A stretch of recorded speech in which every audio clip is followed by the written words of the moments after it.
Hey everyone, I'm Mike Henry, and this is my Procreate 4 demo for a piece I call Egon Spengler, PhD.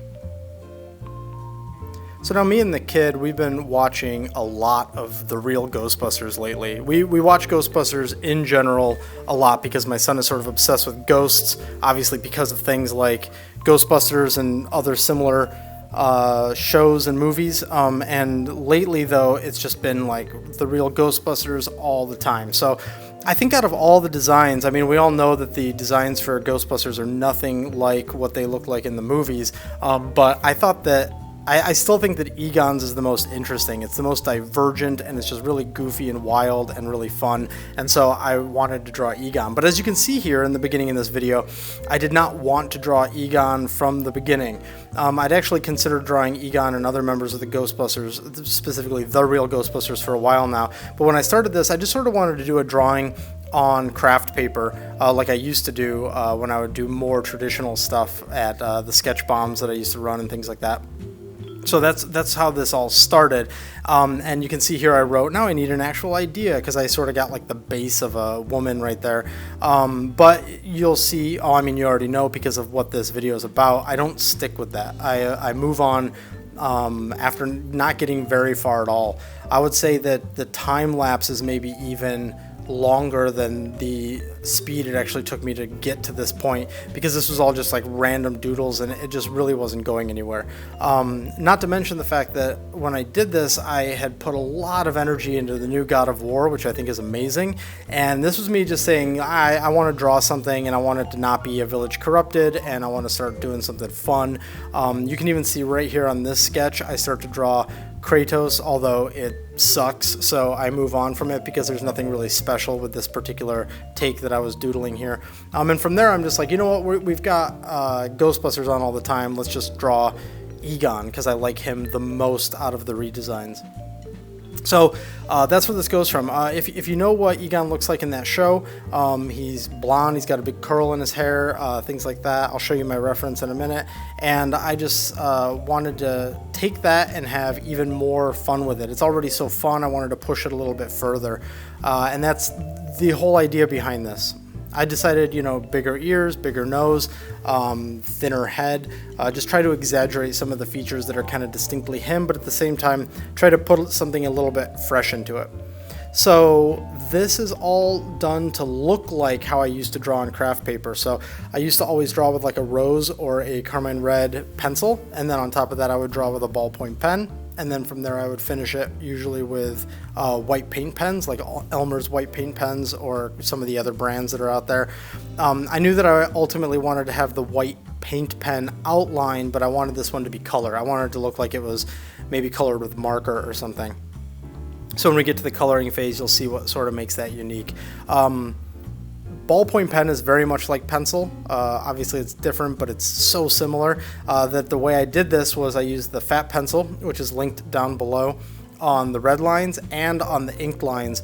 And then the only difference is how clean I apply them, by either shrinking the size of the brush or really making sure that I'm getting more precise when I'm doing the more ballpoint look as opposed to the more pencil look. You'll see he has very sharp pupils here. I decided to not, in the line art, soften the pupils by doing sort of the iris shade that usually goes in there, but I was going to save that for the coloring. So when he's in the line art form, he's definitely not complete and he looks a little cracked out right there, but that's just for now. It'll get fixed in the color version. So the rest of this is just about making sure that he's got enough qualities that make him look like Egon. Like for instance, he has very pronounced lips in the cartoon, and while at the same time, you know, putting my spin on it and getting it all just tight and clean so that when we get to the colors we can have some fun with it. I alter one of his eyebrows there because having him just be sort of I don't know, empty-headedly smiling didn't really fit. A lot of the time in the cartoon he has more of like a one eyebrow down, one eyebrow up when he's questioning something, but I sort of wanted to make him look like he was still in like a positive mood and it wasn't quite the usual inquisitive version of Egon. So maybe he just, something funny happened, I don't know, whatever the hell happens on that show. You can also see there's some remnants of me roughing in his distant ear, because a lot of the times I'll force the distant ear out just so that I can get the cool shape that I'm looking for.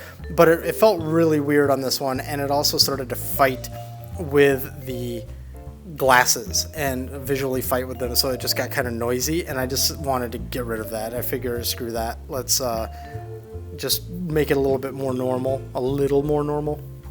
and that way we don't have that competition going on over there. So right now, we're just going to wrap up the collar. This part's all really straightforward. I mean, without putting on the pack and all that, which I also left off because it was going to compete quite a bit, like the stick from the thrower would stick out, the handle from the thrower would stick out and all that. And while it might be, you know, kind of cool to put the pack on in there, I wanted this to be simple.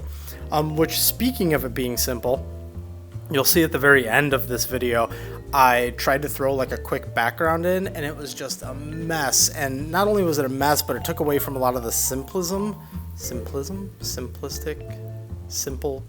It made it really complicated. So I decided to get rid of it. But that'll be like an awesome train wreck that you'll see towards the end of this video.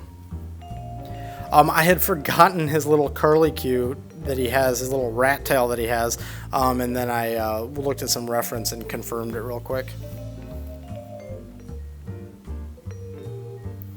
One thing that I think a lot of artists do is sometimes, depending on how you're trying to tackle a drawing, you'll either go after the hardest part first because you're just like, yeah, we're gonna get the hard part and we're gonna take care of it, and it's gonna, or you put it off for like the last.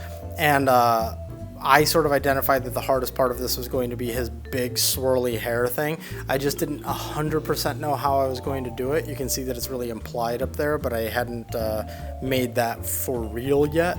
And so once I actually get to that, that's why I sort of save it. Then I go, okay, I'll just do it this way. It'll read fine, and it won't stress me out too much.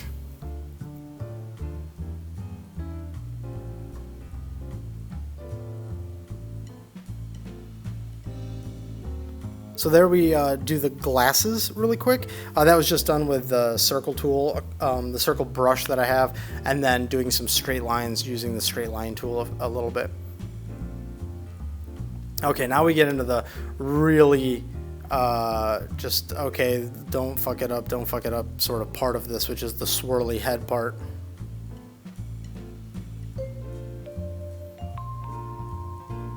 I don't actually understand 100% how Egon's hair works.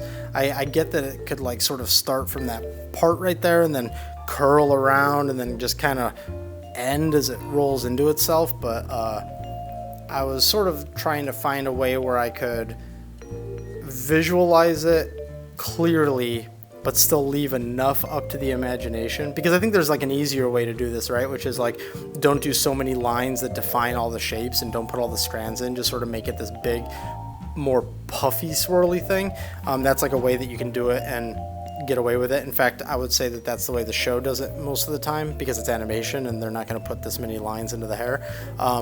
But to match what I did with the side of his hair and what I did with his eyebrows and sort of how I draw hair normally, I realized that I had to put all these little sort of like ribbons of hair in to get it right.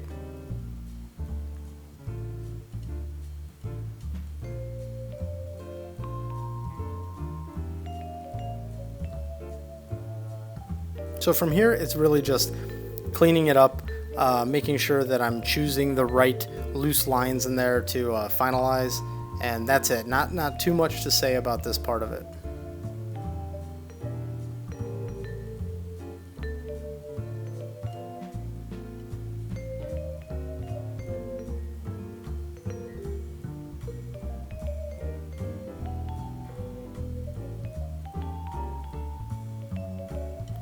One of the things that I've been doing a lot of lately is I've been sort of like bathing in nostalgia, which I know isn't necessarily the healthiest thing, but I've been watching like supercuts on YouTube of 80s and 90s commercials. It's gotten that bad. So if you don't see me post anything for a few weeks, please send help. But the thing that it makes me think about a lot too is like my favorite episodes of Ghostbusters. And before I started rewatching all these things with my son, some of it was a lot of distant memories, just like, yeah, I sort of remember that episode and I kind of remember how that went. some of the key episodes that always stood out for me for the real Ghostbusters was like the Christmas Carol episode where they go back in time and deal with Ebenezer Scrooge, and then for some reason the like New Orleans when the Saints go marching in episode like always really stuck with me. And of course, I think like a lot of kids, the Boogeyman episodes and is it Sam Hain episodes or whatever the pumpkin guy's name is, that stuff always really stuck with me.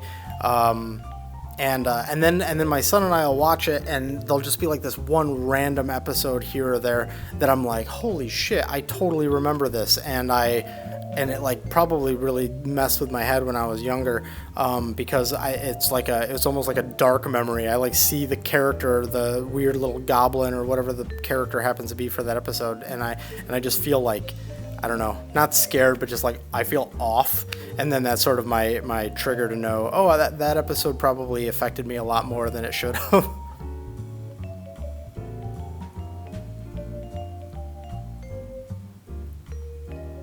So now we're getting towards the end of the line art. In a second, I'll go in here and finish up his jumper, his coverall, by doing the shoulders. And then it'll be time to move into the colors. And a lot of people know that the costumes from the show are a whole lot different than they are in the movie. They're a lot brighter, the colors are a lot crazier. So with Egon in particular, since his are so bright, I just had to remember how important reference can be when you're doing something, especially fan art. And so now that the reference is all loaded up, we move into trying to get like a marker look without worrying too much about actually using the marker brush in Procreate, because it's got that thing where it's like super additive and sometimes it can be kind of a mess. So all of these colors are really light, but they're set to multiply because I'm trying to pull all of that underneath color. So it's got a little bit of a marker vibe, but I'm not worried about making it too much marker. And then I wanted warm shadows on this, so these are like a very light tan that are set to multiply, and then that goes on over the top of everything. Now, I do something slightly different on this than what I've done in the past. There's two shadow layers here. So I have this one core shadow layer, which you see right here, and then I believe I'm going to lower the opacity on that in a second. And then I just start another shadow layer, and so I'm taking advantage of where some of the shadows overlap to get different, to try and just sort of communicate the shapes differently with a little bit more nuance. So instead of it just being a hard shadow or no hard shadow, there's something in between. And then that also allows me to define like that inner hole in his hair a little bit more darkly. Another thing that'll happen in a second is I use the fat pencil again, set to white, to get the shine on his glasses and also the shine on his eyes. And then you won't probably catch it in the video, but there's also a slight drop shadow that I apply to those so that they feel like they have a little bit of texture to them. So if this is ever viewed at a higher resolution, you can see that. So here's the second shadow layer. And you can see where it overlaps with the other shadow. It's darker, obviously. And then where it doesn't overlap, it's a little bit lighter. And then you'll see me tweak these values a lot just to make sure that I'm getting it exactly where I want it to be. That was me second guessing whether or not I wanted the ear back in, and then I decided, nope, definitely not. And now I'm putting in a rim light.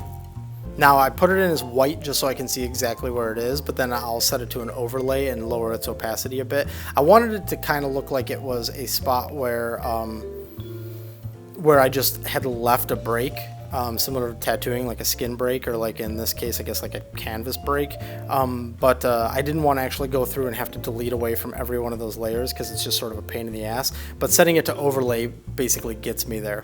And now here I'm using the oil paint brush in Procreate because it's very similar to using a paint pen, and then I'm just setting it to white. And now I'm going around it and I'm being kind of clean but also kind of messy because I want it to look like when I would use a paint pen, and those paint pens can sometimes get away from you, and there's some charm to it getting away from you, and I wanted to make sure that that was still there.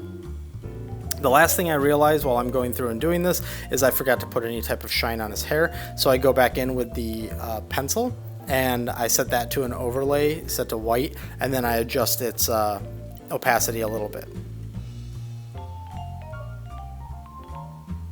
I believe there was also a quick shadow shift in there to make it a little bluer. Now here's where I'm going in and putting in a background. I want it to look like marker and just like grayscale, so that's sort of how I was working. But this just looks like shit. I mean, you can tell that I'm rushing through it, trying to figure out like, is this gonna work? Does this look cool? And of course it doesn't look cool and it doesn't work, and it's not great. But I wanted to leave it in so you guys could see that like I was trying to test this and it just didn't work out.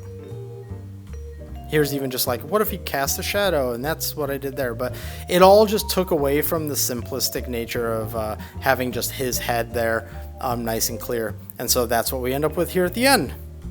So I hope you enjoyed this take on Egon Spengler.